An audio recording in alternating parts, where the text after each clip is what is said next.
Hello, everyone. It's MJ. How are you? Let me know if everyone can hear me and see me okay. How is everyone doing? Happy Saturday.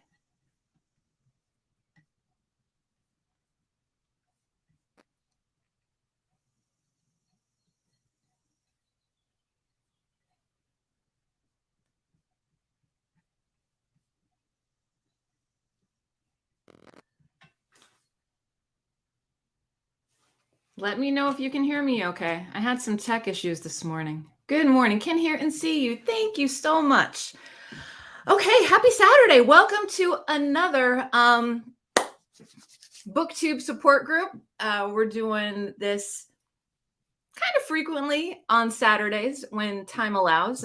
This morning, we have Courtney from Tangible Reads. We're going to do an interview with her. We're going to go through the questions that I normally ask, and then we're going to open it up to everyone to ask questions. So let me know, how's everyone doing? Hello, let's say hello to our friends. Let's see. Hello, Armand. Crystal is here. Thank you so much. Christopher is here. Celeste is here. William is here. Hello, good morning. Good morning. Wonderful. It's great having everyone here. So how's everyone doing? How's your reading week going? How's your BookTube week going? Yep, Courtney's on her way. So how's everybody's week going? I'm so glad it's the weekend, you guys. I'm so glad it's the weekend. MJ, why is your screen blue? Somehow live stream stopped. Oh, I don't know. Let's see.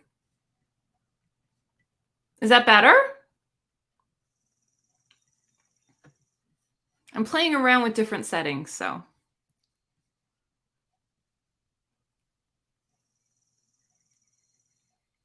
Hello, good morning, good weekend.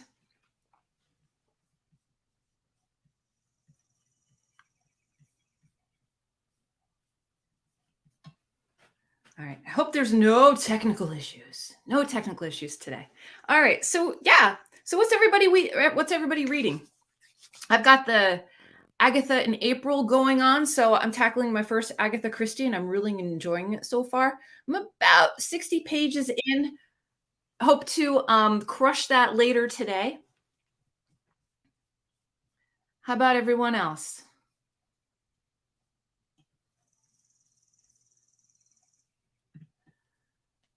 Courtney says, oh my God, I've been in a major reading slump for weeks. No! Oh, well, maybe we can fix that. We'll have to talk it out. Coda says, good morning. Armand says, hello. All right. So as long as everyone can see and hear me, I'm going to bring Courtney over, and we're going to do our Q&A. And then we're going to open it up to everyone in case everyone wants to ask questions. And then after that, we'll do our BookTube chat to see if there's any news, any issues, anything that is going on with anyone's channel, any advice, any help, any tips, any tricks. That's what we're here to do. Okay, let's see. Hey, Latasha, how are you? I just picked up Towards Zero by Agatha Christie. Awesome. Jess says, I'm reading Kara McManus's A Book Two Can Keep a Secret. No, I haven't read that. Christopher says, I'm on Elephants Can Remember by Agatha Christie. Fantastic. I'd love to see everybody getting down with some Agatha. All right, I'm going to bring Courtney over. Hi, Courtney. Hello, MJ. How are you? Everyone in the chats. So good to see you. You too, Miss Lady. It's been a while. I know. This is awesome. So yeah, thanks so much for coming on.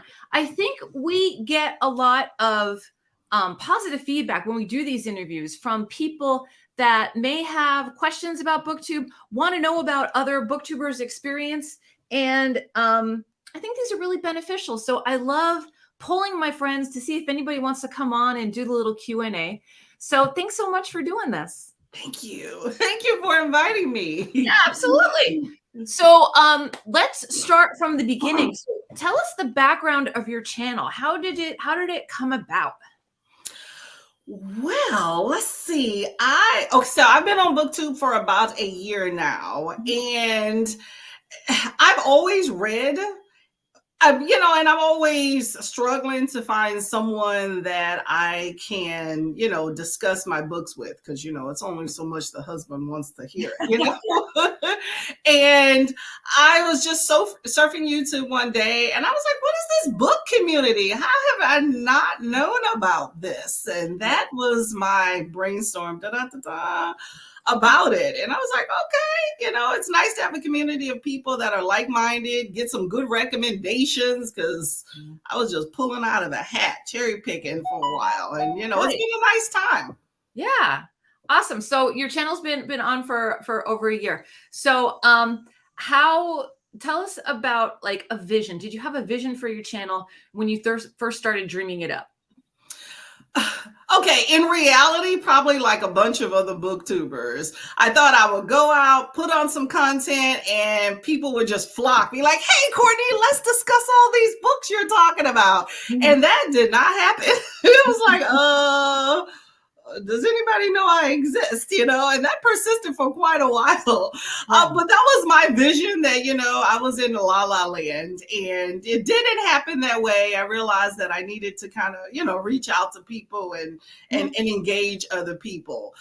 So my vision was just to just be this person that people was like, looking for, well, maybe not recommendation, but people that, enjoyed watching like right off the bat. Yeah. And so that was one of the things that I had to kind of put myself in check on. But I also wanted to work on public speaking a bit. Mm-hmm. And, and I'm still struggling with that, but that was also another vision for my channel of helping me to speak better in public. Because, I like to talk, a lot of us love to talk, and that's fine. But saying things in a slowing down fashion and where people can understand and thinking things clearly is something that, I've always kind of struggled with, but, I wanted to have some fun. And I felt that as I got more into my channel after a few months, I realized that the other vision I wanted for my channel, besides being seen, of course, everybody wants to be seen and heard and understood, but it was also add a little bit more diversity to BookTube, because that was one of the things I realized that was maybe kind of lacking, of having different faces and different type books. So that's definitely something I'm still going along with. Absolutely. I will tell you, we've known each other for almost a year, I guess. Your personality shines through your channel so strong. Like when I see that you are on a live stream, I gotta pop in. I gotta get that shot of Courtney. It's just fabulous. Like join the chaos. Yes. I call it. Yes. Your energy carries through, which is awesome. That is neat. So your vision for your channel when you first started, how about your vision now? Like, where do you see your channel developing? I would like to get into more. I mean, of course, I want to get more ingrained into the community. I've met a lot of really great people, so I want to continue developing those relationships and, getting to know more people. I would like to diversify my channel a little bit more, bring in more people that, I can profile a little bit more. I definitely would like that, because I joined your community. I joined of other few communities that I think helped elevate me and, give me a lot more self-confidence in BookTube and, and grow my subscribership as well. So I would like to do that for others. Yeah, definitely. I mean, we all have to, everybody that has a channel, you don't want to stay in like this maintenance mode. You always want to have like a vision about, okay, what could I do next? Where can I go next? Because it's all about the growth, right? Yes. And you got to try different things. And I've done that. I feel like if there's something that I'm doing on my channel that I don't feel like serves me, either I'm not feeling the content I'm putting out, I'm not passionate about it, and I feel like my channel is about me, whether I get people that come and view it or not, it's about me. But I also do want people to resonate and enjoy the content. I mean, I'm not on BookTube just for me for zero, engagement. So that's another thing. So I kind of skirt that line between what I enjoy and, what are people enjoying from me, and that feedback. So I'm always trying new things, and like I do my memoir things, what I absolutely love. If y'all have not checked out my channel, I profile like different memoirs and nonfiction every now and then. And, I put a funny take on it. I've always been a lighthearted person, and I like to make sure that my content is, a little bit more lighthearted. I think I was very heavy for a little bit. So now I'm trying to skirt it. I didn't think you were too heavy. I thought you were just right. So let's talk about obstacles. So what type of obstacles or challenges did you experience when your channel first started? Well, I'm one of those people that I have always skated around social media. I've just never been a big fan, it's one of those things to where I've always been apprehensive of putting myself out there, especially face to face with judgment and things like that. I've encountered that a lot in my life. So I was apprehensive about that. And also, putting your personal life out there, identity theft and all. I've known some people, I tell you. So, so I felt like one of the challenges when I did decide to break into BookTube is the idea of I'm an unknown.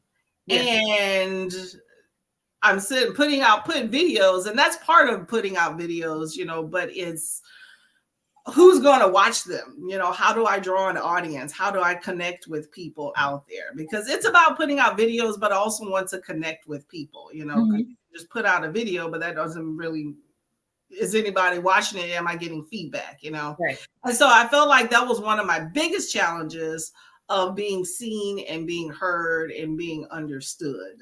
And it took me a while to try to delve into realizing that, hey, people see who I am and give me some feedback. So I think that was one of my biggest challenges. Also, just kind of filming and editing. I mean, it's a chore, I tell you. Like, it's not an easy process for people to just look from the outside of, oh, I just got together and say, hey, here's this book. It is awesome. This is what this is about. That is not as easy as people make it seem, So I had definitely a challenge of time and effort, I tell you, of just being comfortable with that and saying what I want to say about it, because I always forget stuff.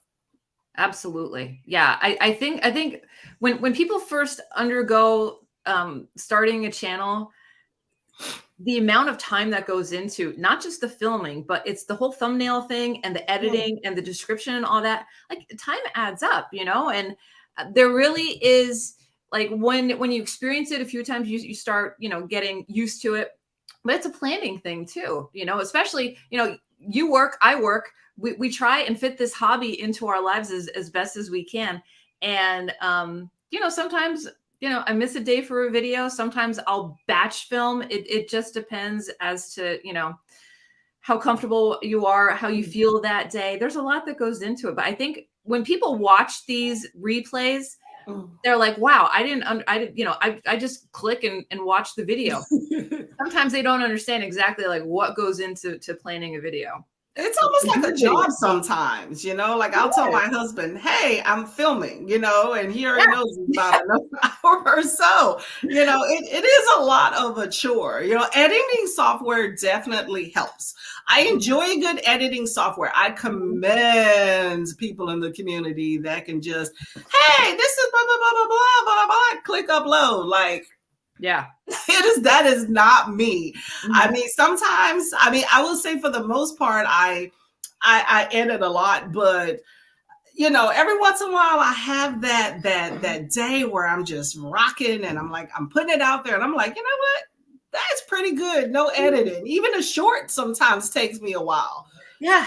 A short may take five films, even though, it is a chore, but I enjoy it. I enjoy the end product. I mean, I hope that resonates with other people, but when it comes to me personally, I enjoy an end product. Yeah. Because ultimately, no matter how much I edited it, you know, or reviewed it, because I get sick of looking at myself sometimes. And I'm like, you know what? Yeah. It's a wrap, whatever it is. If I slurred some words, I'm done. But you know, I like that end product because it's the idea that I put that out there. I enjoyed myself. I enjoy my books. Yeah. You know, I read a lot, but I enjoy the product that I've been able to produce from the personal reading that I took my time and effort to read. And I really like that a lot. Yeah, I agree. I think one of my philosophies, and I'm sure you might share in that too, is I want to make videos I would want to watch. You know, that is true. That is true. That is true. And sometimes I wish I could make, like, sometimes I'll look at other BookTube videos and I'm like, darn, I wish I could do that, but that's not me. yeah. I see some really great videos and I was like, I would love to be able to do that, but I can't. So you know what? I'm gonna go ahead and watch yours. I asked this of everyone. Do you ever go back and watch your old videos? I do every once in a while. I primarily watch my live streams. 11 a.m. EST, y'all, Tuesdays. That's right. But I watch my live streams probably a lot more than my own video because it's me live. So I like to see what I can improve on. Or, you know, like I said, I'm working on my public speaking. I tend to talk fast and slur words at times, you know, and I can be a bit quirky. There's me. My lights are like, people are like, what did you just say? You know, so some people like it, some people don't. So sometimes, you know, you get a little bit self-conscious about, did I say something? Because I don't edit lives. It's just too much work. It's a few hours. It's not worth it. To me, that's your genuine. I mean, I'm me no matter what. I'm genuine. I'm authentic. It either resonates with people or they don't. It is what it is. I lose subscribers. I gain subscribers. It happens almost every other day. I lose some, I gain some. It is what it is, you know. But the raw, authentic, in your face, right there, Courtney is on a live screen. So the chaos is who I am without any edits, you know. I like an edited version, and you know, where I can kind of artistically put things together. That's what I think of edited videos. Yeah. But I also like that live stream where you can sit there and just look at me and talk to me and who I am and get to know that person as well. So yeah, I like to go back to like a year and see what video I posted a year ago and see changes in, you know, how I speak, my mannerisms, all that. How comfortable am I in front of the camera? Those are the things that I like to gauge to see how much I've grown. And then usually after I'll just speed through and I'll watch one. I'll feel so confident, and then I'll just like crack out like a great video, you know? Oh, I can't say I crack out a great video, but I will. After watching an old one. Yeah, that's true. You're like, yeah, I killed it. That's right. That's right. I did last month? When did I start BookTube? I think I started BookTube in the beginning of March of last year. So I will say last year was the first time that I went back through and I watched like 2 or 3 videos from when I first started. And then I watched like 1 or 2 from the middle. And then I watched like a few of my last ones, and to do exactly what you just did, just to see how far I've grown. Yeah. And my husband actually came behind me and he was like, you are so different from when you started. And it's true. You know, I notice I edit less. Like when I first started, I was all over the place. You know, I knew kind of what I wanted to read, but trying to put that into a formula, kind of what I felt like served me and what I wanted to do on BookTube was another story. But editing, I noticed I have like a lot of cuts in between there because you can only edit what you film.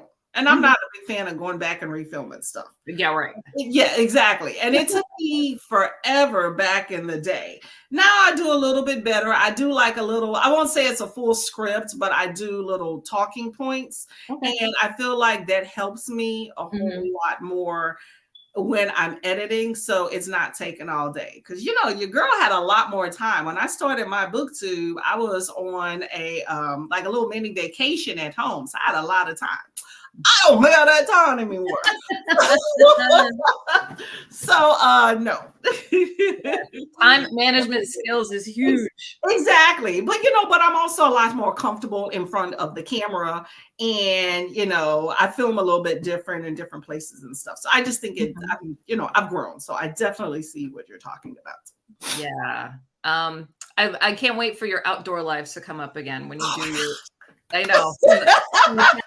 Yeah, that's a good vibe. I like watching those for sure. I love the summertime. It is my favorite time of the year. Yeah. And in reality, if you come to my house between May and probably September and October, if I'm not working and I've done all my chores, I am outside on my deck. So I know that some people don't like filming outside because of all the different sounds and stuff. I like nature sound. I have a huge backyard with a bunch of crap in it, so it's always birds chirping. I didn't realize this till someone pointed it out, that I am on, I'm definitely more than 20 miles from the airport, but I'm still along some pathway. So there's planes around. Sometimes it's more than others. I don't care anymore. This is me. You get me.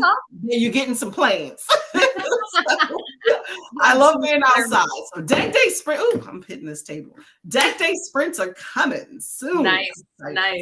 We should join up. I'll do a patio sprint, and you can do a deck sprint, and we'll buddy up for it. That would be cool because your area is awesome too. Okay, that works. I like that idea. All right. So, what do you think is the best piece of advice you have learned from another booktuber, you gleaned from another booktuber, anything like that? Has any booktuber made a huge influence on you? I won't say a huge influence, but I take a little bit from all the people that I listen to. But I will say the best piece of advice I've ever gotten is to enjoy your books and protect your psyche. Yes, that's the most, and that was Capri's Book Island. And it was an amazing piece of material, because people either resonate with your material or not. Some people are biased against you based off of just maybe who you look like, what books you're writing or you're reading. It's no telling. It's social media. Social media in its best form is still a very judgmental piece. Okay, it is what it is. Right. And we are here to read books. And to me, not everybody does that. So I try not to judge, we all do. But, I try not to judge people so much about what they're reading. And I show support to people whether I enjoy what they're reading or not. And I want people to be part of the community and to enjoy what they're doing and allow me to do the same. Absolutely. So I appreciated the advice that she said to protect your psyche, because it's just like subscriberships. They kind of come and they go. Some people's channel continually grow, and then others kind of go in that stagnant mode. Like not everybody's gonna shoot up to success. And I get that. So to me, I stopped worrying about like numbers and about what people have said about what it is I read or what I put out, because you always have something that somebody has to say about, know. And so I don't worry so much about what other people say. Right. And also another piece of advice I will say was from Castle Library. Her name's Princess. She stated reading and opinions are subjective. Yes. And that sounds really nuts, but simple, but it was in relation to a video that I put out into response. Like this was years ago by her, and I have an opinion and so did she, but I was newer on BookTube. It gave me just a different, for one, it was the first time I actually had like legit feedback from another booktuber. And that's part of BookTube for me is I don't want to just put out a video or talk. I want feedback. Yeah. And it was nice to actually get legit feedback of something to think about and something real. And I thought about that. We all have an opinion. And it wasn't me like judging a video about her. It was just the idea of like, I commented on part of a video that she put out. She said, hey, if anybody had feedback. So I gave feedback. It was just a different perspective. Yeah. But it kind of made me rethink my perspective in how I was looking at a book. And I was like, you know what? That's right. So I use that a lot. Reading is subjective, and so is your opinion. Absolutely. The one thing that I always say, it's kind of like a mantra to myself, is comparison is the thief of joy. Oh yeah. Don't compare yourself to anyone. You do you, keep doing you, and whatever happens is going to happen. And that's it, you know? And that's helped me so much throughout my time on BookTube. Yeah, you definitely got to kind of put a wall up between that. I think it's natural to compare and judge. Like I'm very much a realist in life. Okay, really am. But it's natural for certain things to be like, oh, look at that or whatever, you know. But it's the idea that I commend people for the things that they do, you know, and the books that they read. It's just like an author writing like I recently read a book where it was another author reviewing the other person's book, and they said, I wish I would have wrote this book, you know. And it's nice that they were able to kind of recognize that, hey, that was a kick-ass book, it was awesome, you know. But at the same time, you know, that's not you, you know. But it is nice to look at stuff and to be appreciative of other people for being able to put out some content or gain subscribers or talk a certain way, or, you know, or to resonate more with people. You know, I think it's difficult when you, like, I feel like people can put out the same content, right? But get totally different responses. You can even use the same word. You have to accept that when you are on BookTube or any social media for that matter. You know, different people resonate differently. So you have to really accept that and just hone in. And that's where that realism come in, and putting yourself in check, you know. Yes. I've seen videos where people are complaining about subscribership, and I'm like, yeah, that's not going to serve you well. So if I talk about subscribership or other people, you know, I'm giving publicity to other people. Let's just say that. But I'm not like, I try not to drag. And that's kind of where one of those things of me trying to be seen and heard and understood kind of comes from, because, you know, it's social media. People take things the way that they want. Right. But sometimes you don't have the words to adequately explain yourself. And sometimes it comes off as kind of like haterade at times. And I won't say I haven't done some haterade, but at the same time, I want people to understand exactly what I'm trying to say. And sometimes they either want to understand it or they don't want to understand it. So yeah, my thing is, and it continues with this whole series and you know, endeavor that I do, is like, I just want to raise the positivity. You know, if I can't clap for people that I know and channels that are starting out, that if I can't cheer for them or applaud them or clap for them, you know, then what's the point? You know, we have to cheer on our friends. We have to cheer on the people that we're rooting for. We have to cheer on the small channels that are just starting, that maybe have like one subscriber, you know. And it's just that energy that I like to put forth. And I think it shows, and I think it still carries, you know. But that's really, you know, I'm going off tangent, but we could look at tags, right? Everybody does tags. My answers will be totally different from yours, but I completely appreciate and enjoy watching your content as well, you know? And that's the beauty of BookTube, is that we all are bound together by books, but we all have so many different personalities and so many different takes and different experiences with those books. That makes what we do so much fun and such a great hobby. I agree. But I think we all go into seasons about how we get to that point, you know. And I myself have seen that kind of evolution on when I come to, I can't speak, see, this part of social media and trying to public speaking. No, but I feel like we all have a season in how we come to who we are, and you know, that self-growth, you know. And I've seen that in myself, you know. I can't say that I have not been judgmental about certain things and certain content, and I enjoy everybody's content for what it's worth, you know. Whether it's whether it's something that I can resonate with or not. Like, I'm not a big classics person, but I can appreciate people that read classics. I will sometimes just binge watch people's videos that are classics because I'm like, I'm not reading that darn book. You know, I sit there and I think about that. I'm not reading that book. Let me see what they got to say. Okay, now I know about it a little bit better, you know?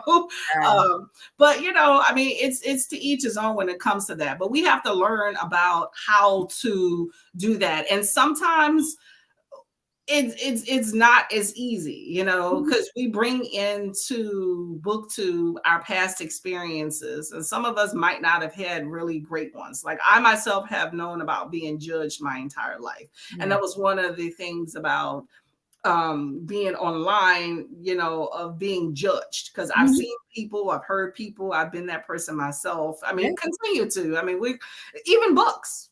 We're judging books. I mean, it is what it is. We're like, I hated this book. I like this book, you know, all that jazz, you know. So it's all part of that, you know. But at the same time, I'm not here to be the critique for every BookTube channel. Like, that's not, or the BookTube people, you know. I'm here more, if anything, if I go to somebody's channel and say something that I'm not liking so much, it's probably more about that book. Book of Night, hate it, you know. The person that's actually talking about it. But still, it's the idea that everybody has a point of view. And I do appreciate that. You know, I really do. Can I sit there and say I resonate with everybody's channels and that I want to watch everybody's channels and support everybody? In reality, no. No, we don't have time. Yeah, I don't have time. But also, I have had some creators that I'm just like, that's not personality, book-wise, overall vibe just does not jive with me. Yeah. You know, but I'm just gonna, you know, keep moving. You have a choice of whether or not you hit that subscribe button or not, you know. Absolutely.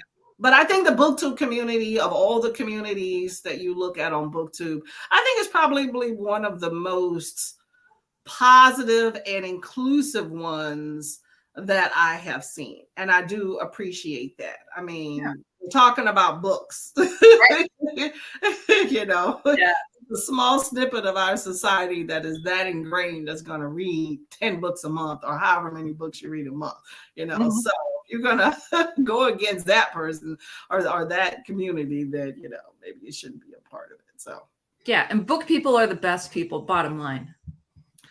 I mean, we have our challenges. We're good people, you know. I'm cool people. We cool people. You know. So, Courtney, what advice would you give to a channel that's just starting out? Someone that's thinking about starting a channel. What little drops of advice would you give them? I would say lurk, pray around BookTube first. That's something I did not do for a while. I think it would serve you best to look at a lot of video, like create your account, you know, Google. Well, you probably already have a Google account, but, you know, look at a lot of BookTube, you know, comment, like reach out to people, you know, have them kind of get to know you, get a little bit of a following of booktubers that you enjoy, that, you know, you go to their video time and again, so they're aware of who you are. Get involved in live discussions in some way, and do that for a few weeks or months, and then start your channel. That way you at least have some sort of presence without just starting fresh, because that's something I did not do, and I felt like I stressed. But, you know, I stressed when I started being a creator, because I would make a video and nobody would watch it besides my mom and my family. Shout out family. But if you were to, because like I said before, you want feedback. Yeah. You know, it's not fun to put out a video and put out content, especially when you put your foot in that content and nobody watched it. Yeah. And so if you already have a following, then you can start creating content and feel like you're getting that feedback right off. And it might make a difference in the amount of time and effort that you put into videos, learning the lesson of, oh, that didn't work for me, because you get that feedback right off.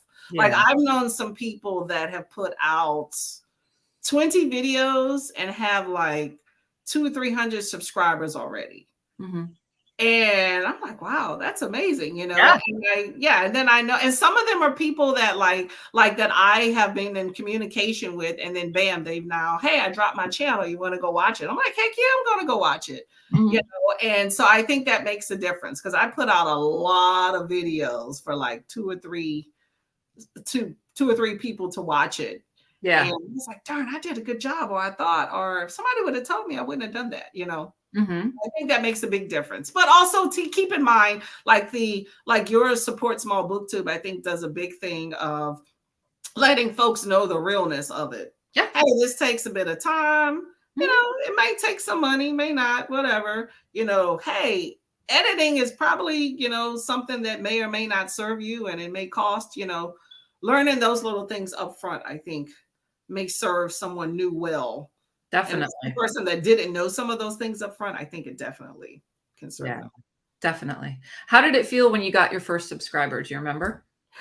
I mean, it was nice. I mean, here's the thing. My first few subscribers, I love them. I appreciate them. I feel like I am blessed for every single subscriber on my channel, you know, but it was my family. My husband was the one, my family. Yeah. So I feel like they were obligated, okay? Yeah. But no, when I first started getting people that subscribed that were unknown to me in my personal life is when I really felt, I would say, more validated. Yeah. Because it was nice that, because like I said, no social media. I had Facebook as a private only, so I can communicate with family that wasn't here. So nobody outside of somebody that physically knew me.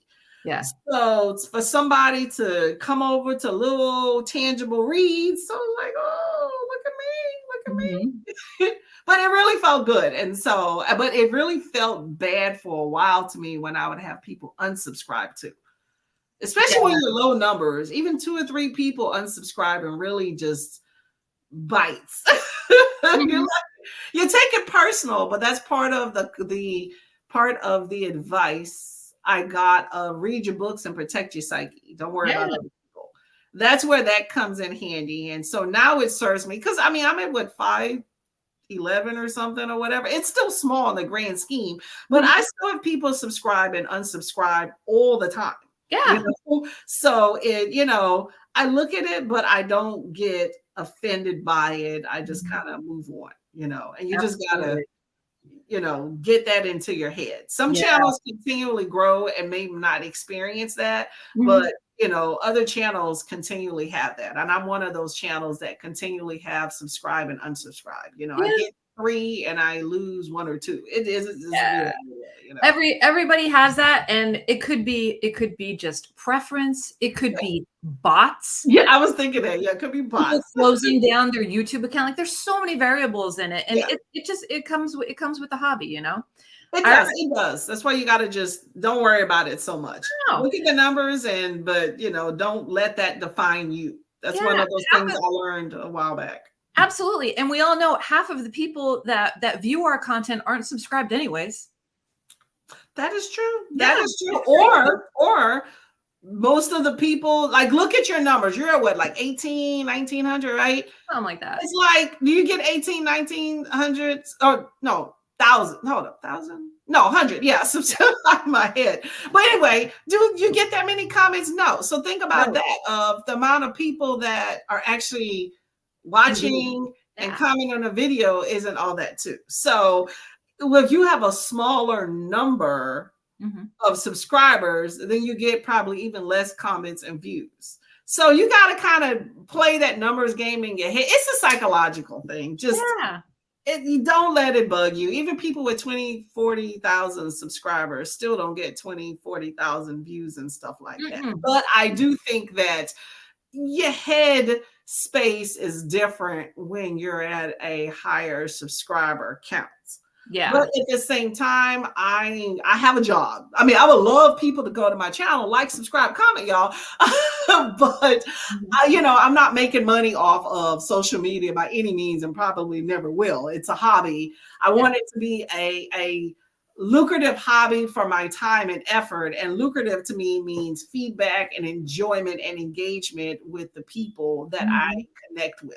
Yeah. That's my lucrativeness. Numbers kind of play into that because, you know, that's how you recognize or what's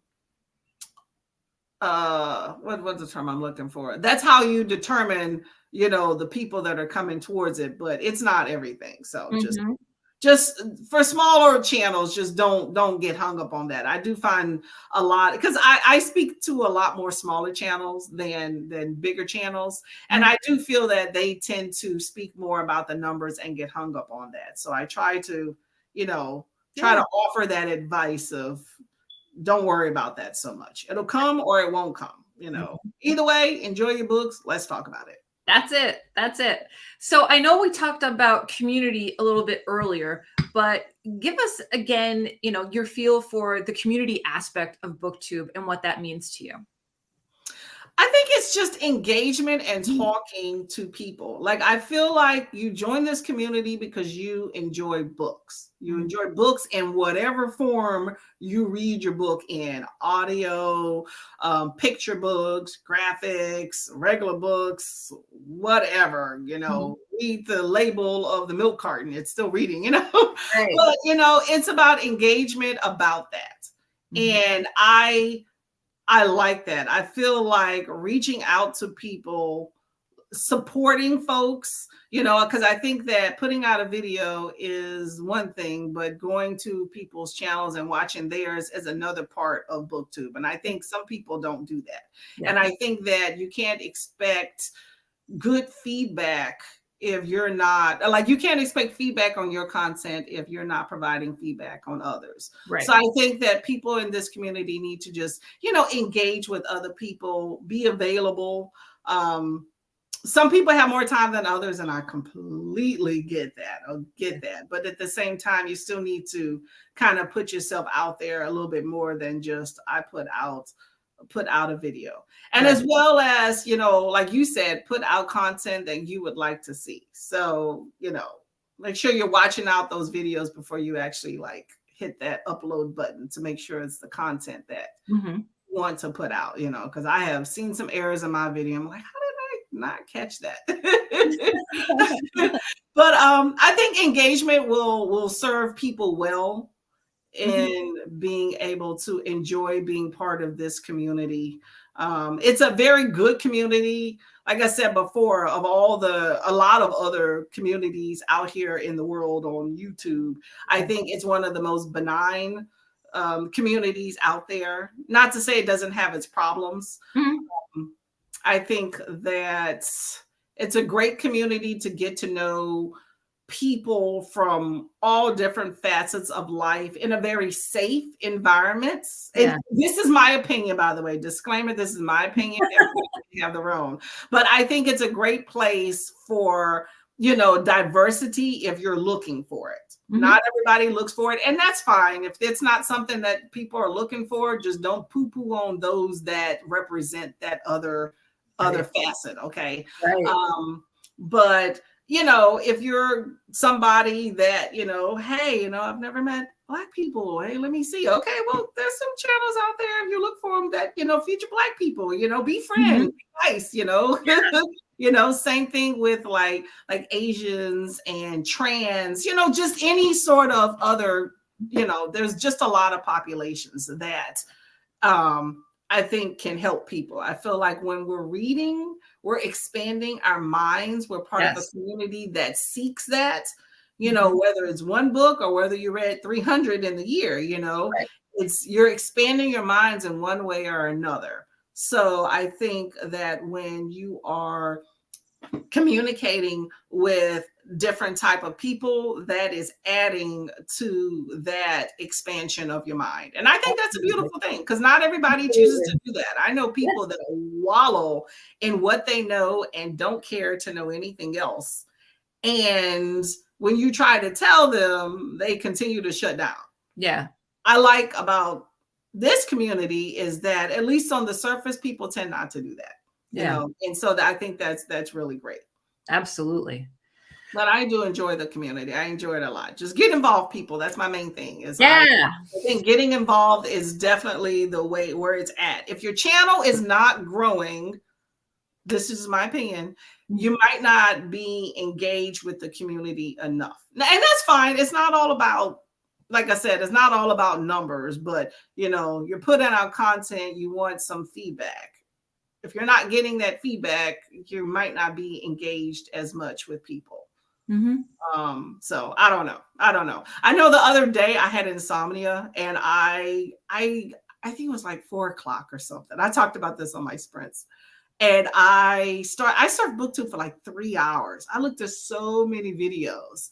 I had like last night I got home from work and I went through and I started looking at comments. I love comments, by the way, y'all. Get a heart emoji or comment or whatever, you know, that's engagement. But I had like 150-ish reactions, I'll call it, that I had to go through. And it was a lot. But you know what really was nuts? This is the protect your psyche bit, right? Yeah. I lost a subscriber. I surfed BookTube for 3 hours. I looked at so many videos and I lost the subscriber. It's like, what in the world? But that is the whole thing of BookTube. I laughed at it. Right. And again, that could have been a bot. That could have been somebody taking down their Google account. That could be anything. Like it didn't have to be an actual person. Like we don't know, which is nice that we don't know. but it's engagement with other people's channels without expecting something different. I really wish that we could like take that off, because to me, you know, I look at all the facets of my channel when I decide to go to it, and the numbers are sitting right there. And it's kind of annoying that it's there, because it's something that I have to notice each and every time, you know. And I think it's a habit, because when you're a small channel just starting out, every one little number kind of helps validate you. And so you get into a pattern of that, looking at it every time.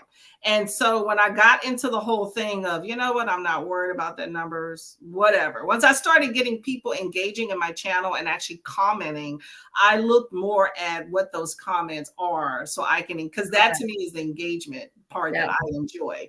But looking at that number every time you go to it just kind of became a habit, and it's still there. And then people pointed out like, hey, you know, like I haven't celebrated, you know, any of my, hey, you haven't celebrated 500. You gonna celebrate 500? I mean, well, I'm gonna do a video if I can ever get to it. I need to do some filming today. Q&A. It's about that. We'll see. I gotta put aside time and effort. I got a lot of other things I gotta do, but I ask people for questions, then you go on and answer them. That's all. Maybe I'll do that. I'll do that. That's an easy video. Yeah, it's an easy video. Yeah. We'll start answering the questions. but I just, unless I don't get any questions, and that would you will. You will. You will. That's part of the self-doubt there. I know. But yeah, just look, you know, engage in the community. That's one of the things that I really enjoy the most. Regardless. So definitely. Okay, tell us about your preferred genres for reading and what you're reading right now. Ooh, well, it's taken me a while because I was all over the place, but I discovered fantasy when I got on BookTube. Why I never read fantasy before, I have no idea. I'm like, what have I been doing with my life? I definitely enjoy fantasy. Yeah. I enjoy what I call light fantasy. I don't like fantasy. Yeah, but some like I read a book on it was an art. I'll be talking about it in a few weeks, but I was just like, this is just way too much. But I like kind of a light fantasy that has like regular elements of our everyday lives. See, I think of magical realism kind of as like atmospheric. So I just think it depends on what's in your head. So light fantasy, magical realism. I like things like that. Yeah. But I love fantasy. I enjoy sci-fi if it's not too technical. I enjoy a good mystery. I like romance, but I like romance sprinkled in with my fantasy and sci-fi and other stuff. I don't want a romance by itself because we already know they get together in the end unless you show me.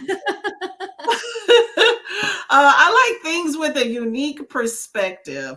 I will say that I enjoy and I tend to feature more people of color or just marginalized populations. Let's just say that more in my reading and what I choose to put on my channel. Yeah. Because that's something I haven't read throughout most of my life. And I've also, through the BookTube community, realized just how hard it is to get that voice in the mainstream. So, you know, I know that I'm like this tiny minuscule in the whole grand scheme of influencer wise, but for my scope, that's what I want to profile on my channel. So that is what I do. But it's not to say I don't read authors, you know, regular white authors. I do as well. Yeah. I do read some stuff. Like right now, I'm reading stuff I'm not even profiling on my channel because I'm ahead. But right now, I'm reading this. Ooh, I love it. I know it's older. How old is this? That's old school. I know it's crazy, but I've never read it. I started reading some graphic novels a few months back, and I actually enjoy them in between some other books that I read. What is this? This is 2000. My eyes are going bad, y'all. I can't see. What is this? 2000. Swamp Thing is from like the 80s, I think. It is. Well, this is 2015 DC Comics. Yeah. Like the I remember the movies. I know. I love the movies too. Well, no, but it's pretty interesting. I just started this last night. I read like 3 graphics yesterday while I was at work. They were small. Nice. But I've always done written reviews. So BookTube is just a newer thing. So I'm just going to read this for fun and then write a review and then go on to some stuff I'm going to talk to y'all about.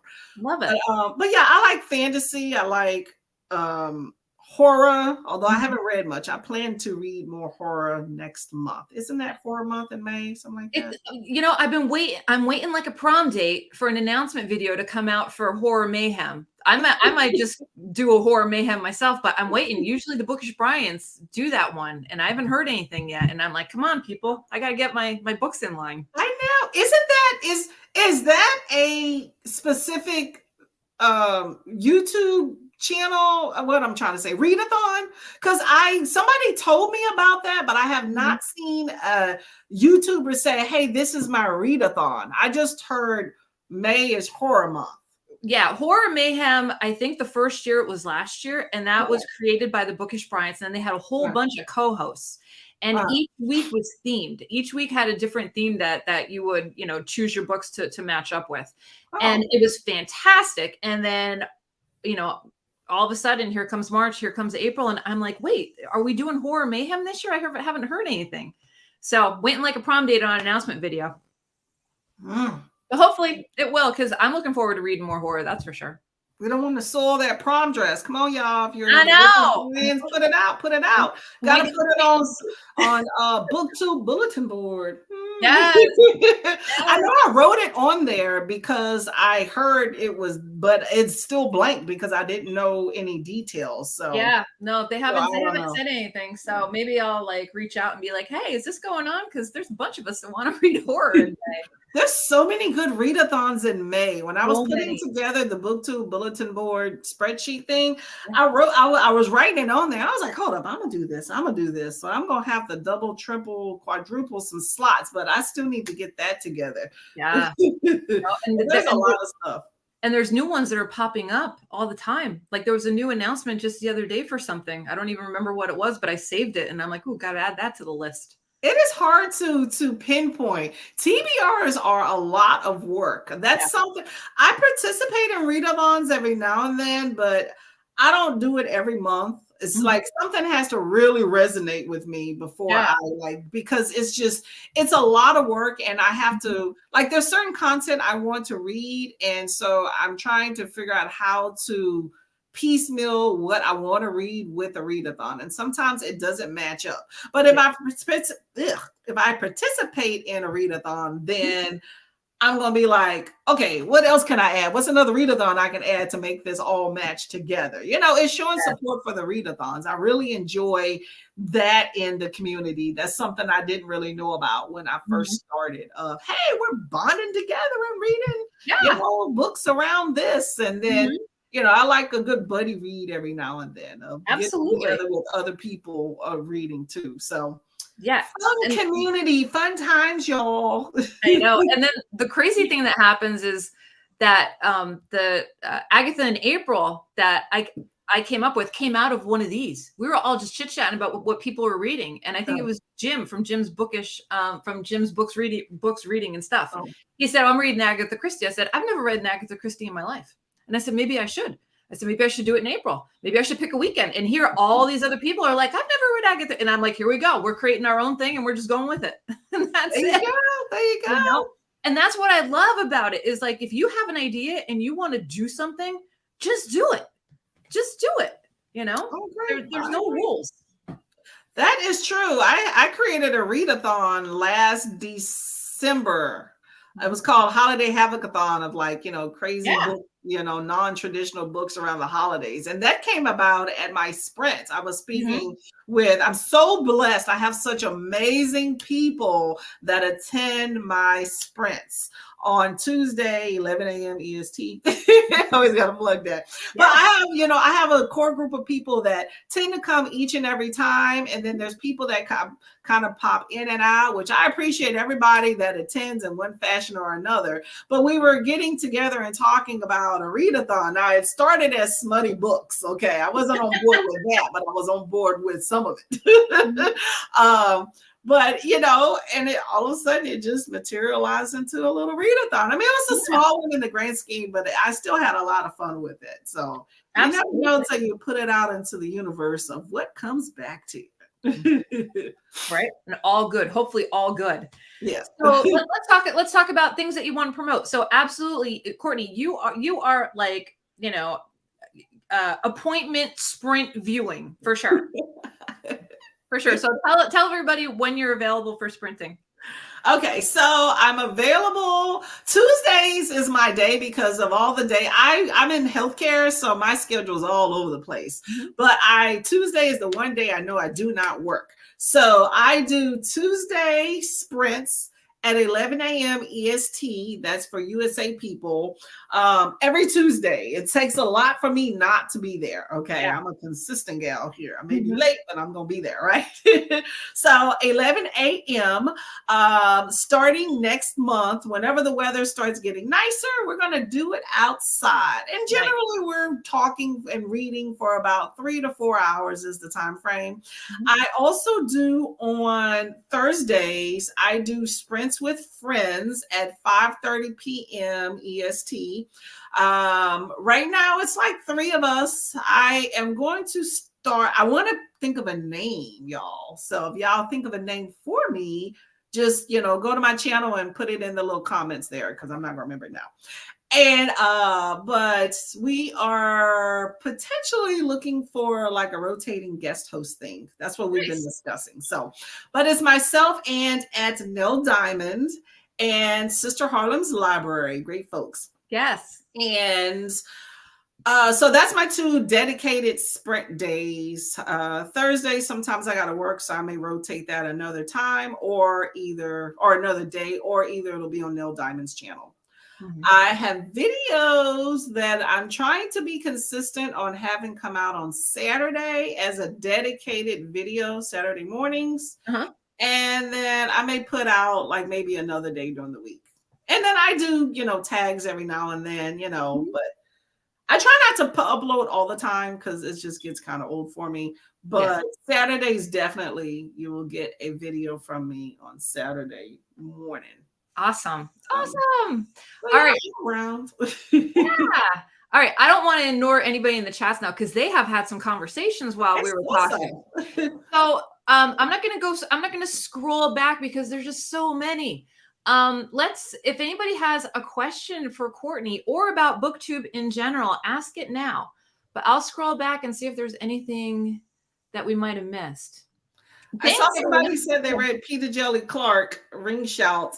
Awesome book. Awesome book. Lots of stuff, lots of content. Cool. Let's see. I'm just scrolling back. Let's go back in time. We're going to time travel. All right. Oh, people are talking. Hello, hello, hello. Okay. Jess showed up, said good morning. Hello. Definitely have a fun, great vibe. I adore your channel. Williams, I just realized using my old channel in the chat. Oops. People saying hello. My patio is my jam. Summer. That's what I'm talking about. Yeah. Saying hello. Mother Nature rocks, y'all. I love it. Yes. Our weather's been great, Courtney, too. I know. Although it's kind of muggy today. What's going on? I think the cold front's coming in. Yeah. I think William says, I was thinking about using my own face for cover art for the book I'm writing. Ooh. Try an experimental selfie. There you go. There you go. Rebecca Jones, you can appreciate others, but you got this. Hey, I want to give a shout out to Rebecca Jones. That's me, sister. How you doing, girl? I'm gonna call you later. Let's see. Al, good day. Sorry, I'm late. Timely is my current read, Paul Tillich. The courage to be. That includes the courage to care for others as well as ourselves. Rebecca says self-growth is everything. Crystal has to go. She said goodbye. Jess said with my TBR, I throw in one classic a month. That's great. Should do that more often. Al says being treated as an it in the book that helped me understand how people judge was one of my first reads and thus first book review. Nice. Ooh, that's not good. I agree. BookTube has a greater degree of caring and insightful people, but that does not mean there are no black swans. Philosophy reference. Okay. Quentin showed up, said, "Hey yo." Jim says, "Don't forget to boop the like button." Thanks, Jim. Boop, boop. Bart's Bookspace. He's a brand new booktuber. Bookish people have perhaps a certain sensibility that translates us into being, on average, more empathetic. Also, the platform is more conducive to that as opposed to, for example, Twitter. Yeah, it's definitely a less toxic platform than Twitter. Protect your psyche, people. That's right. Always. T-shirt. That needs to be on a T-shirt. It's been about a week, so I could say I have at least viewed a video or a short, just one view. Books almost mandate a community to discuss. Books do not allow you to interact, and when they stir passions, we want to share that. Yes. Al says 95% of my views are non-subs, but I understand. I'm in that 5%, Al. I listen to your stuff a lot. There are many who want to watch not signed in or embedded views shows as unsubbed, I guess. Pebbles. Well, this is the Nito Burrito. That's my other sister. Shout out, Miss Peb. Nice. Right by Fred. Reaching out is important, not just to build your community, but to support others. Supporting channels by liking, commenting, subscribing goes a long way in helping people succeed on BookTube. Absolutely. Rebecca says it will or it won't. Read by Fred. Very true, Courtney. Put out content you want to see and engage in the community. Great advice. Jim says it's a great community, although there is some tea at times. Every community's got something. Coda says only when I'm out of coffee. Yesterday, I realized an additional benefit from BookTube. It will allow many to learn about books and reading. Maybe they will try it out. At least they can learn the lessons. Yeah. Jim says, good one, Coda. William says, engage. You mean join more sprints, subscribe, and watch others more? Yeah, that's what we mean. All of it. Yeah. William says, it's been more than a month since my subscriber count grew. Al, recent poll showed 73% said a book in any form. Of those, the average was 12 to 15 books per year, yet the bulk of readers that read 33 to 55 books a year, telling that 10% of readers do 90% of the reading. I would agree. I probably would agree. Hell, with these polls today. Yeah, I love it. Recent polls showed 73% said read a book in any form. Of those, the average was 12 to 15. Oh, we did this one already. I like fantasy, but don't like committing to series. Yeah, I'm a non-committal series person too. Me too. I'm not. Yeah. Yeah. A lot of fantasy is about several books in a series. Yeah. Courtney says, try Piranesi by Susan Clark if you haven't read it. That is a good book. That's kind of magical realism. I'm reading P. Jaylee Clark, a fantasy author of color. I loved Ring Shout, and now I'm reading A Master of Jin set in steampunk Cairo. That sounds good, Jim. Alice says, my reading has benefited immensely by watching channels speak about books I would never consider reading. Some of my newest favorites came from left field. Yeah. Agree. Ooh la la, French girl, May Horror Month. Yes, please. Yeah, I think I'm gonna hit up some people and say, like, what's going on with that? Read by Fred says, the Bookish Brian's haven't posted in a while. Hope everything is okay. Well, I hope everything is okay too. He needs a co-host to take over that. Yeah. Two. My want to read list is growing faster than my ability to read. So many great recommendations from BookTube. That's the problem of being a reader, right? Pebbles says, I read a 4-book series in 4 years. Only read at the dock. Still can't believe I was able to pick it up right where I left off. Yeah, I get that. I progress. Get that. Yeah. Jim says, smutty books might lose you subscribers. Or might gain you subscribers. Yeah, it might gain me some subscribers. I have subscribed to some channels because they talked about some smutty books. I wasn't going to read them, but I wanted to know. There you go. Pebble says, headed to Galveston, but this was awesome. Bye, y'all. The beach. Have fun. Jim says, I mentioned Ring Shout. Yes. Jess says, Courtney, what is your favorite book so far this year? Ooh, conundrum. Let's see. I know last year was Finding Me by Viola Davis. That might also be tied with Bad Fat Black Girl. I talk about that book all the time. This year, oh my gosh, what would I say is my favorite book? Did you do the quarter year tag yet? No, I haven't. That answer's in the tag. I don't know. I read a graphic novel called Genius last month. Was it last month? Anyway, last few weeks that I thought was awesome. I don't know. That's a good question. I have no idea. It was not this one though. Okay,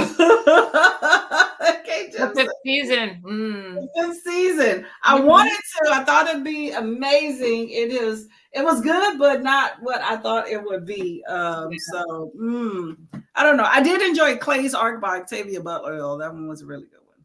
Nice. Read by Fred. Courtney, non-book question. What is your favorite holiday? You can only pick one. I don't think I have a favorite holiday. I'm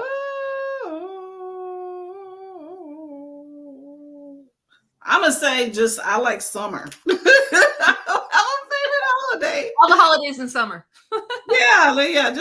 Just put no. I won't say 4th of July is my favorite holiday, so we're not gonna put that one in there. But I will say no. I like the summer. Let's just take that as one full holiday. Book Blather just popped in to chat about smutty books. There we go. Looks like I was missing a good conversation. Oh, Dave and Olive, you're so cute.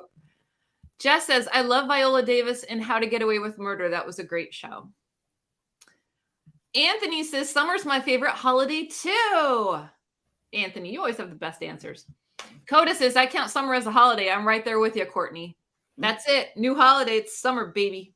There we go. Awesome. All right. Does anybody else have any questions? Any specific booktuber questions? Anything like that? Feel free to ask. This has been wonderful. What is your favorite holiday, MJ?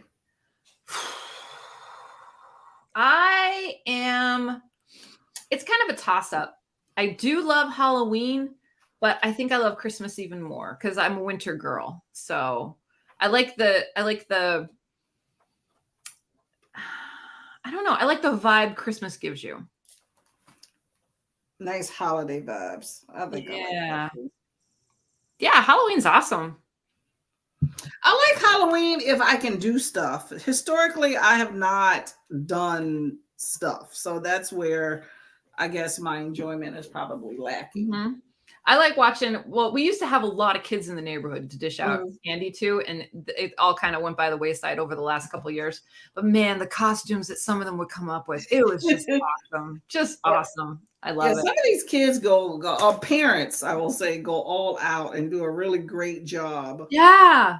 They always get extra candy, extra whatever. Like, See, I think my thing is that I grew up, we didn't grow up with a lot of money. So we never had costumes, couldn't afford them. So, I felt like I was not able to participate to the fullest extent when it came to Halloween, like when I was a kid. So, I mean, I enjoy the candy aspect. So maybe that is my favorite just by default because, people from work don't want to have all that candy at home. So they bring it to work and I get to eat it.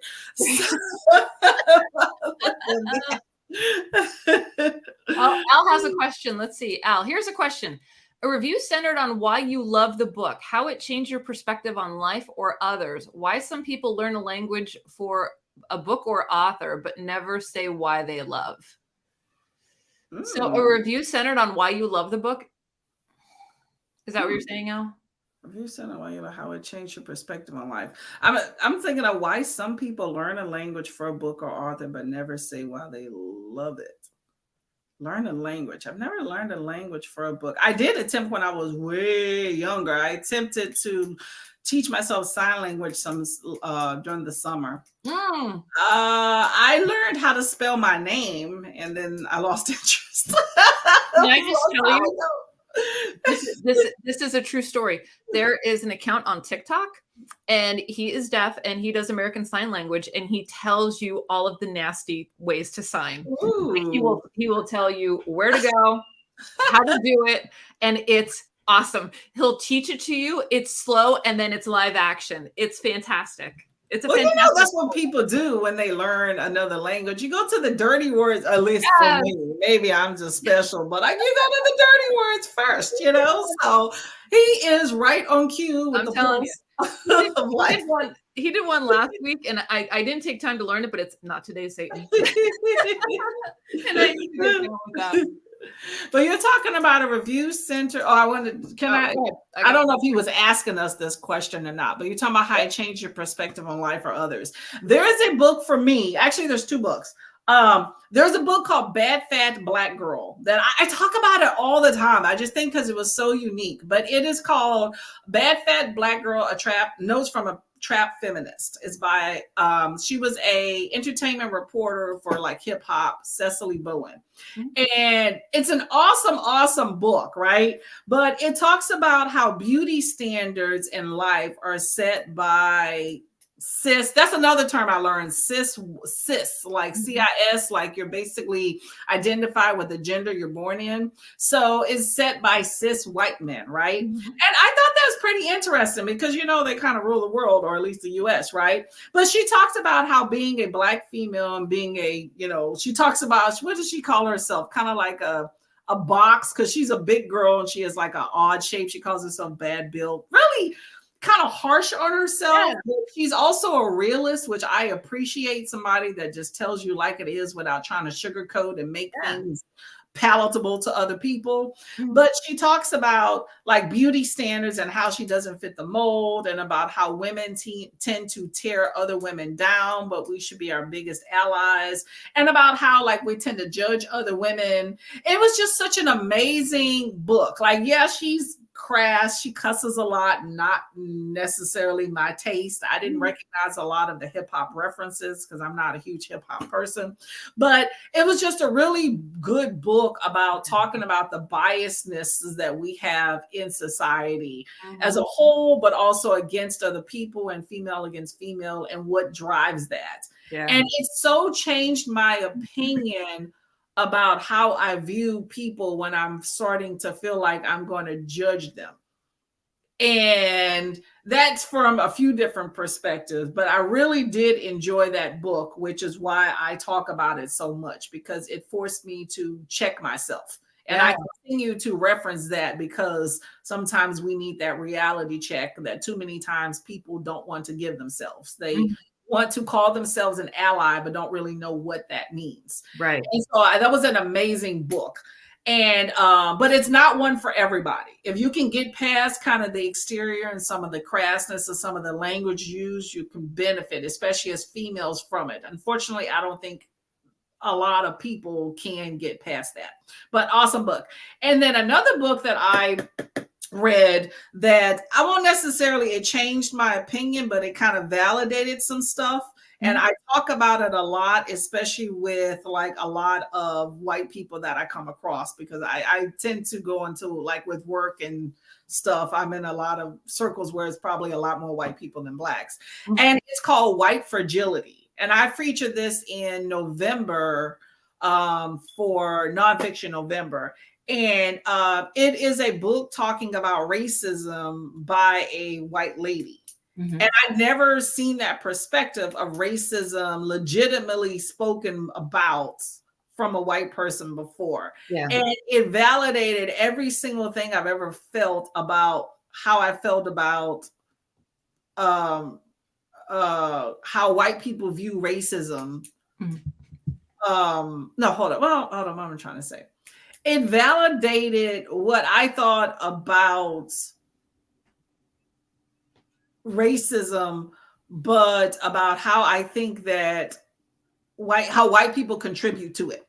Okay. But it was very just interesting to see it from a white person's standpoint, because I think that while I don't know how popular it is, but I think that, I mean, of course, that's something that's near and dear to my heart because I've experienced that and I judged on it. But seeing it from another perspective was interesting. And I talk to that a lot because I work with a coworker that very much could benefit. And I know a lot of other people that could benefit. I know people in my family that could benefit from reading a book like that. Will they? No. And speaking to them, I reference it a lot because I really want to urge, but you can't make people read. No. But it was just such an eye-opening book. So if anybody wants to kind of think about race relations in America and about why we think the way we do, and even some sexism things, it's an amazing book that if you're apprehensive about reading books regarding racism or whatever from a Black perspective, reading it from a white perspective may change it. So, because she talks about like people and allies and how some people don't realize they're contributing to some issues that we have. Right. And don't realize that they are contributing to it, or, so it's just a really good book. So anyway, that just got me to thinking about when he asked that question about things that changed my point of view. Those two books probably were really, really amazing and instrumental. Love it.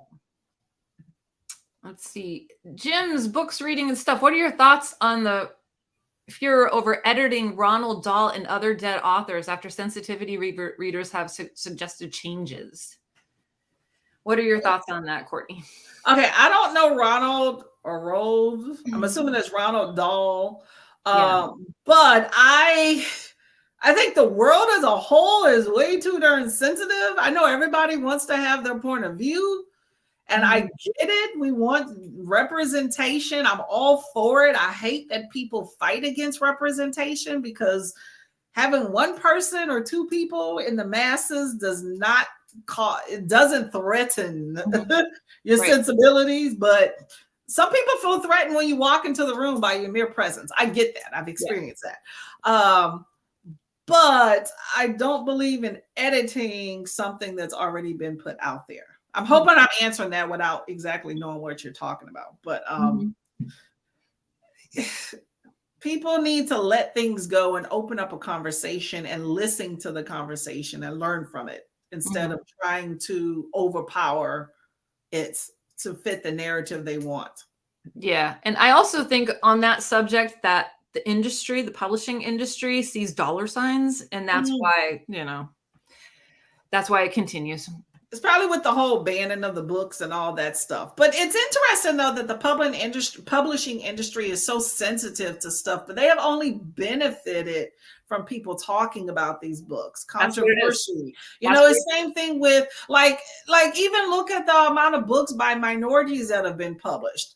I think social media has been very instrumental in seeing, hey, look, you didn't want to publish a book by this, let's say, person of color author. But these people of color are saying we want to read that story. Like N.K. Jemisin with the 5th season, her whole Broken Earth trilogy. I remember seeing an interview with her about that. And she was told to her face, nobody wants to read a story by Black characters. I do. Yeah. I want to see me in a book. Absolutely. I never saw myself in a book unless it was in a very downtrodden light until I was an adult. You know, it might have made a huge difference if I saw myself in books.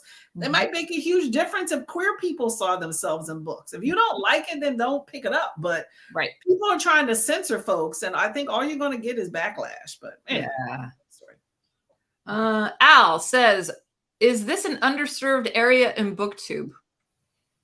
What? I don't know. Are we talking about that sensitivity thing? I don't know. All right, we'll circle back on that, Al. James Joyce did, Patton did, Pete Buttigieg did, also says the same, that they learned a language to read books. Oh, that's interesting. Yeah. I guess that is what I mean, how it changed your perspective. I credit Webb Dubois for teaching me that when others see you one way, but you see yourself another, that this can be disenfranchising. Rabbi Fred, do you reread books, Courtney? If so, which one book do you go back to read the most? I'm about to lose subscriberships on this one. Why? I don't normally reread books. No. However, back in the day when I didn't, this was pre-BookTube, like a long time ago. And when I didn't really have access to books and I didn't have Kindle Unlimited, 50 Shades of Grey, I reread 5 times.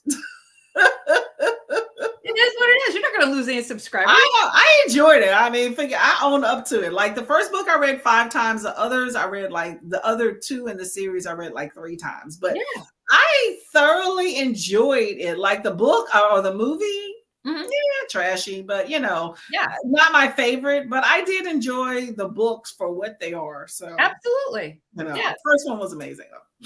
I think I like the second one better than the first one, but I bought it, I read it. Yeah.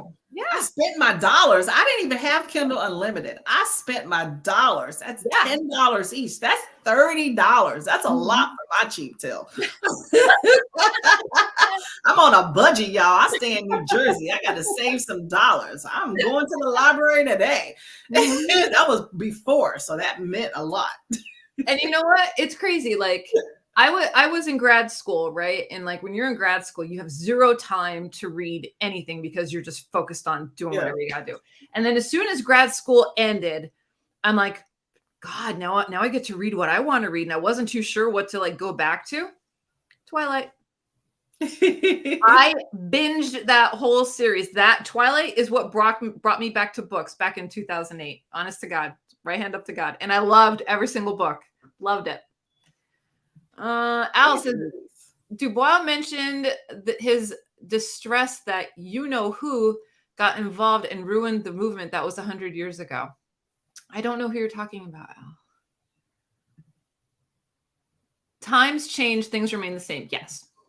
Ooh la la. I view sanitizing books akin to banning books. I do not agree with it. Yeah, if you want to do something with it, put a sticker on it, but give me the option to read the original version, I agree. For it. Al says, I argue that these problematic books could use footnotes to explain the language or issues to explain context and give strings to pull the book further without changing the art. Yeah. I agree. You can't change it once it's out there. Al I think that could be a fair way to handle it. I do not believe that books should be completely rewritten to avoid hurt feelings. Yeah. That's a waste of money with so many other books that are waiting to be written and published. JR's here. It's like the ship of Thesis. How much can you change a book before it's not the author's book anymore? Right. True. Agreed. It's a slippery slope in many regards.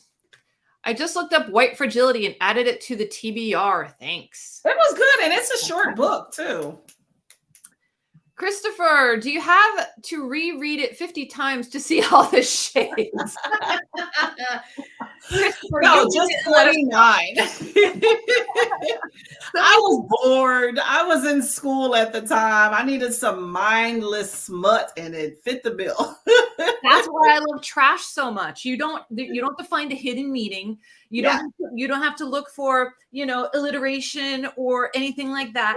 You just read it and put it down, and that's it. That's why. But you know what? You know, a book that I have not read is making its rounds on BookTube. Ice Planet Barbarians, right? That's some smutty book about aliens capturing some women and put them on another planet, and then they're hooking up with aliens. Whatever. Anyway, it sounds like mindless smut. The cover looks like mindless smut. However, it has some serious themes. I hate when a smutty book turns serious. It's like, come on now, just give me another sex scene. Why are we so? And everyone is different. I have not read it, but Heather's Heroes and Heroines is another awesome Booktube channel. Yes. She read a lot of them, and she does like 2-3 minute reviews of a lot of the books that she reads with some minimal spoilers, but definitely spoilers of the main themes. Mm-hmm. I saw like 20 of her videos the other day. I put them on, which I learned from her. You can speed up the playback video. Yeah, I didn't realize that up until like a month ago. So now I watch a whole lot more BookTube in a short amount of time. But I've watched like in a row. I just put her stuff on a playlist on like 1.5, 1.75 speed and just listen to all these synopses. And I'm like, this is way more serious than I thought for the smut. Yeah. And that's like hidden smut. Yeah. Not with the hidden meaning. But they were good though. But I'm just saying, sometimes they put a little bit too much into a smutty book. Like it's either smut or it's not. No, there's way in between, but still. You can't give me 20 sex scenes and then give me a serious themes. It don't work that way. Right. Coda says smut. I knew it. Get it, girl. Ain't nothing wrong with juice. It's been a while since I read a smutty book, y'all. J.R. Carroll, a great example is James Joyce's Ulysses. The publisher made corrections and the meaning the author meant was lost for a generation. Oh boy. Yeah, definitely. Has using an e-reader changed your reading habits in any way, Courtney? I read more. I like that I don't have to have a bunch of physical books, which I don't. Mm-hmm. However, I will say in recent times, since I utilize my library, I actually am very apprehensive to e-read again because I enjoy a physical book. So if I can get it from my library, that will change my TBR versus me reading on an ebook. Okay. Except for my ARCs, because nobody's sending me, checking for me for a physical e-ARC. So, but they will send me a digital copy in a minute. So I read those on that. I've actually canceled my Kindle Unlimited membership since I started using the library because I wasn't using it for a while. There you go. Jim says the far right burn books, the far left alter books. Both are unwanted. Both slow the power of books and how dangerous they can be to those with closed minds. That's a good observation Jim. Al says the opposite of stranger in a strange land, a smartish book turned into smut halfway. JR says reading should be fun, especially in fantasy. I don't try to figure out why the author made the curtains red, LOL. Right. I agree. I'm not one of those super, I think school burned me on the whole analyzation and critical thinking of books. I don't want to do that. I'm not that girl. I'm reading it for fun. So I may miss some stuff, but you're not watching my channel for an in-depth, introspective view. I'll get out the major themes, but you need to go to one of those other unsmarted, intellectual channels or whatever, if that's what you're trying to get from some books. Williams Library. I've read smut fan fiction, hilarious stuff. Coda says in high school, I loved Catherine Coulter's first couple FBI books, Sexy Mysteries. I haven't read any more of them, but I've been collecting them for over 20 years, and I'm gonna at some point. Garbagus, that's when you need to. Sounds like a blog. Yeah. Awesome. All right. Does anybody else have any more comments or questions? Feel free to post now or else we'll start wrapping up. What you got going on this weekend, Courtney? I'm working. Oh, God. I tend to work a lot of weekends. It leaves me a lot of time earlier during the week. But no, I volunteered. I know, isn't that horrible? I volunteered to work tomorrow, which was my day off. Okay. Making that bank, making that bank. Yeah, that's true. Jim says there was a tale of how Vonnegut looked at a university exam on one of his books and couldn't answer half the questions. Oh gosh, that would be a nightmare for an author. Woo, good Lord.